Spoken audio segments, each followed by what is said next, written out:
काम मराठा समाजासाठी मराठवाड्यातल्या करूया, म्हणून थोडं समाधानी याच्यासाठी म्हणलं की आता वाटतंय त्यांच्या बोलण्यावर की मराठवाड्यातल्या मराठ्यांना 100% कुणबी प्रमाणपत्र मिळणार. पुन्हा ते रोष आणि नाराजी मराठा समाजाची त्यांच्या अंगावरती सरकार घेणार नाही ही आता अपेक्षा आहे.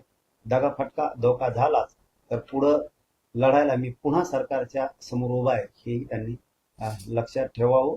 परंतु कामं मात्र त्यांनी स्पीडने चालवले हे मात्र खरं आहे. कारण गुन्हे मागे घ्यायचे, सरकारनं शब्द दिला होता त्यावेळेस बलकवडे साहेबांनी सुद्धा सांगितलं होतं आणि मंत्री महोदयांच्या शिष्टमंडळाला त्यांनी सुद्धा सांगितलं होतं की महाराष्ट्रातले सगळे सरसकट आंदोलकांची गुन्हे मागे घेऊ. तीही प्रक्रिया त्यांनी मागून घ्यायला आता सुरुवात केली. म्हणून आता कामं व्हायला लागले हे मात्र खरं आहे. सध्या तरी पुढं आणखीन काय माहित नाही, आता पळत येत पुढं दमत का काय, पण वाटत नाही की दमतील म्हणून करतीलच. मात्र विश्वास आता वाटायला लागला. तुमचा एक मूळ मुद्दा होता की जनरल पुरावे त्यांना शपथपत्रावर त्यांचं म्हणणं द्या आणि त्यानुसार पुरावे ही मागणी सुद्धा मान्य केली, त्यानुसार प्रोफार्माही झाली. दादा माझं म्हणणं आहे, तुम्ही म्हणताय बरोबर, पण माझं म्हणणं सुद्धा चुकीचं नव्हतं. आमच्या चुलत्याला दिले, दुसऱ्या चुलत्याला नाही दिले, म्हणजे ही चूक आम्ही सरकारच्या निदर्शनास आणून दिली. आमच्या एका मुलाला दिलंय तर छोट्या मुलाला देत नाही, वडिलाकडे तर मुलीला दिलं. ही आमची खंत होती. कालच मी एक विषय सांगितला, त्यांनी पण मुख्यमंत्र्यांना सांगितलं असं मला वाटतं, लाड साहेबांनी आणि आपल्या विखे पाटलांनी. आपल्या इथं रत्नापूरला, संभाजीनगर जिल्ह्यात, तिथं चव्हाण नावाच्या एका माणसाचं कुणबी प्रमाणपत्र 1 वर्षापूर्वी निघालं. त्यांच्या मोठ्या मुलीची व्हॅलिडिटी झाली, बारक्या मुलीची व्हॅलिडिटी द्या. असे जी होतं ना, माझं ते म्हणणं होतं की आमच्या एका बांधवाला दिले आणि दुसऱ्या द्यायणार, ह्या जगतापाल दिले त्या जगतापाल द्यायणार. का द्यायणार तर ते म्हणले तू ह्या जिल्ह्यातून त्या जिल्ह्यात गेला. आता मराठवाड्यातले किती लोक मुंबईत गेले व्यवसायाच्या निमित्तानं, कित्येक तरी लोक परभणीचे संभाजीनगरला आहेत, संभाजीनगरचे नांदेडला आहेत, नांदेडचे लातूरला आहेत, लातूरचे धाराशिवला आहेत, धाराशिवचे बीडला आहेत, बीडचे जालन्यात आहेत, हिंगोलीचे पुणे मुंबईपर्यंत आहेत, संभाजीनगरला सुद्धा आहेत. म्हणून तुम्ही देणार नाहीत. म्हणजे ही आडनावाची जी तफावत करायला लागली ते त्यांच्या कानावर टाकले की बाबा आमच्या गावात एका माणसाला दिले आणि दुसऱ्याला द्या. आता काहीकडे पुरावे नाहीत. पूर्वी अडाणी माणसं होती, काहीची नोंद नव्हती, मग तुम्ही हे का करायला धरत नाहीत? रक्ताचे आहेत ना. म्हणजे ओबीसीतल्या तुम्ही नात्यांना दिलेत, नातेवाईकाला पोट जातो उपजात म्हणून, आणि आम्ही आमच्याच लोकांना मागतोय. त्यांचे ते लक्षात आलं. त्यामुळं माझा तो आट्टा होता की मराठवाड्यातला सगळा मराठा हा कुणबी आहे आणि आमच्या एकाला दिलंय दुसऱ्या आडनावाला दिलं नाही, ती जरा सुलभ करा. 90% मराठा समाज मराठवाड्यातला सहज आहे. दम धरावं लागेल, मराठा समाजाने दम धरावं लागेल. दमादमाने आपण नक्की जाऊ. 1 महिन्याच्या नंतर सातारा संस्थांचंही गॅजेटेडचं होणार आहे, त्यामुळे आपण थोडं दमाने जाऊयात.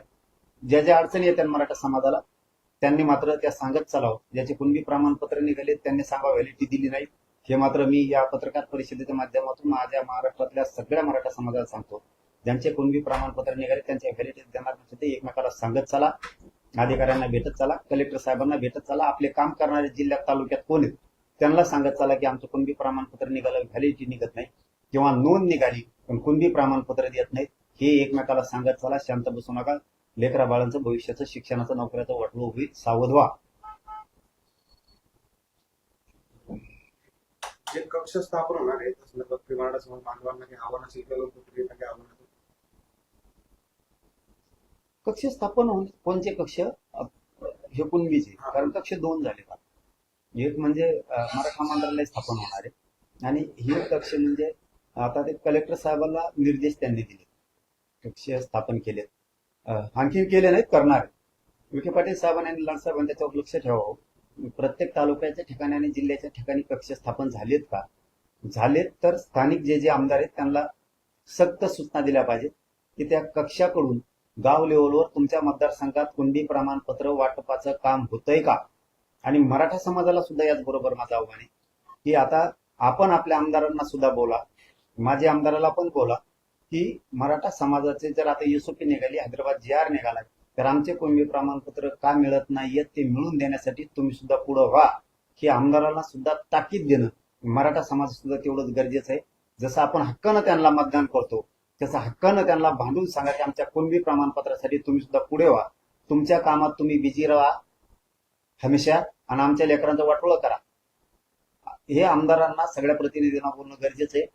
ते कधी पण त्यांच्या कामात बिझी असतील, कधी पण ते त्यांच्या चर्चेत गुंतलेले असतील. आपल्या लेकराच्या भविष्यासाठी आमदार कधी भांडणार आहे का नाही हेही मराठा समाजाने आता बोलणं लय गरजेचं आहे. आता आम्ही लढून रक्त जाळून उन्हात अनात बसून आम्ही ह्या गोष्टी मिळवल्या, तर मग आता मराठा समाजाने आमदाराला बोललं पाहिजे आम्ही ह्या मिळवल्यात. आता इतक्या खस्ता आम्ही खाल्ल्यात मराठा समाजाने गरिबांना, तर तुम्ही कमीत कमी अधिकाऱ्यांना तर बोला आमच्या लेकराच्या कल्याणासाठी.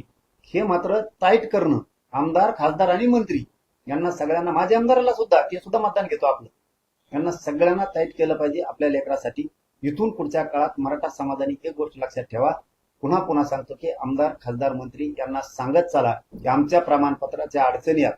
नसता दुसऱ्या वेळेस मग आपल्याला पुन्हा बोलता येतं की तुमच्या दारात आम्ही 4-5 वेळेस आलो कुणबी प्रमाणपत्रासाठी, पण तुम्ही लक्ष दिलं नाही. आता मतदानाच्या वेळेस आम्ही लक्ष देणार नाही.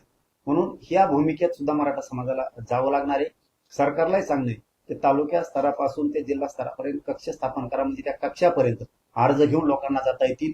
कुणबी प्रमाणपत्र वाटप करण्यासाठी सेपरेट कक्ष असला म्हणजे लोकांच्याही लक्षात येईल की इथं अर्ज दिल्याच्या नंतर या ठिकाणी कुणबी प्रमाणपत्र दिलं जाते. आता याच्यात 2 कक्ष विचारल्यामुळे मला बोलावं लागलं तुम्हाला की ते 2 कक्ष आहेत. आता मराठा मंत्रालय सुद्धा लवकरच स्थापन होत आहे. एका दिवस रात्री झालं पण असं अंदाज आहे, कारण रात्री मंत्री महोदयाशी आणि त्यांच्याशी बोलणं झाल्याच्या नंतर लाडसाहेबाशी मुख्यमंत्री साहेब बहुतेक बाहेर होते असं त्यांचं म्हणणं आहे, मला माहित नाही. ते म्हणले ते वापस आल्यास त्यांचं आमचं बोलणं झालं. ते म्हणले की मी त्याच्या तुमच्या 3 प्रस्ताव राहिलेत आता मागण्यापैकी, त्या 3वरती मी सह्या करतो. आता झाल्यात का नाहीत मला रात्री माहित नाही, पण असा रात्रीचा खात्रीला एक निरोप आलेला होता त्यांचा की मुख्यमंत्री म्हणले मी उतरल्याबरोबर पहिले तुमचे 3 प्रस्ताव त्याच्यावरती सह्या करतो. आता झाल्यात का नाहीत मी काय आणखीन विचारलं नाही.